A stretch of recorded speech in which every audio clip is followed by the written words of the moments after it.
Estou de volta para corrigir com vocês a atividade das questões de sondagem referente aos recursos físicos elétricos para a cicatrização tecidual. Vamos lá?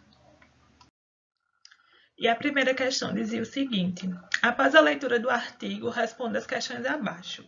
Quais foram os critérios de inclusão e de exclusão utilizados pelos autores para a participação nessa pesquisa? Então, dava para encontrar lá no parágrafo 9, da página 637, o seguinte: como critério de inclusão, os pacientes recrutados necessitaram de procedimento cirúrgico com enxertia de pele para cobrir queimaduras profundas. As áreas doadoras tinham que ser couro cabeludo ou coxa, e os critérios de exclusão eram crianças e adultos com doenças associadas ou em uso de medicamentos que alterassem o processo de cicatrização ou idosos. A questão 2 era essa: qual tipo de curativo utilizado na área doadora e qual a sua característica? A resposta estava no parágrafo 10 da página 637 e dizia assim: o curativo Rayon foi colocado diretamente nas áreas doadoras e cobertas com gaze estéreo e fita crepe compressiva. Ele é caracterizado por possuir orifícios que permitem a drenagem de possíveis sangramentos ou exudato que são absorvidos pela banda de gaze e crepe. Eu quero fazer duas observações sobre esse curativo Rayon. A primeira é que ele, vocês imaginem ele como uma gaze mesmo, ele parece uma gaze, inclusive algumas pessoas chamam ele curativo de gaze de Rayon. Ele é colocado sobre a área doadora e ele é interessante porque ele só desgruda quando a pele por baixo já está reepitelizada. Então, ele é um curativo que não precisa ser trocado diariamente. O paciente não vai sentir dor na troca do curativo, porque a área doadora geralmente é uma área dolorosa. Outra coisa interessante é com relação ao curativo que é feito no local do enxerto. Quando a pele é enxertada sobre a queimadura, é colocado um curativo por cima chamado tie-over. Esse tie-over ele consiste em algumas gases empilhadas, elas são colocadas sobre o enxerto e o médico dá pontinhos para que ele fique fazendo compressão naquele local. Esse curativo ele só é retirado depois de 7 dias e é indicado que a área enxertada fique sem movimento. Por que isso acontece?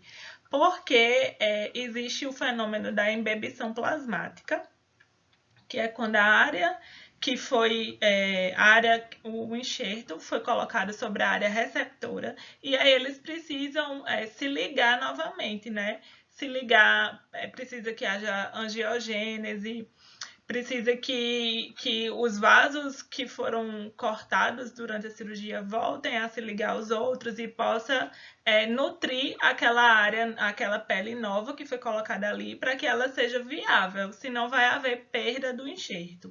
Então, essa compressão é justamente por isso, para evitar que faça coágulo ou algum acúmulo de substâncias que impeçam a nutrição desse tecido. Na questão 3, dizia o seguinte: quais os resultados foram encontrados para o desfecho dor no grupo estimulação elétrica e qual o mecanismo responsável por isso? Então, no grupo estimulação elétrica ocorreu uma redução precoce da dor. Eles observaram que a dor se extinguiu a partir do 3º dia, em contrapartida a dor que foi extinguida no 6º dia do grupo Sham. E a redução da dor, eles imaginam que se deu pela estimulação de receptores opioides delta, que são estimulados através da corrente de alta frequência. E por último, o que é galvanotaxia e de que forma a corrente elétrica auxilia na cicatrização? Bem, a galvanotaxia é um fenômeno em que as células são atraídas para um campo elétrico de polaridade oposta, semelhante à corrente de lesão que eu falei na aula. Ela auxilia na cicatrização porque quando a gente escolhe a polaridade do eletrodo que vai ser aplicado, nós conseguimos estimular as células de acordo com a fase do processo de cicatrização.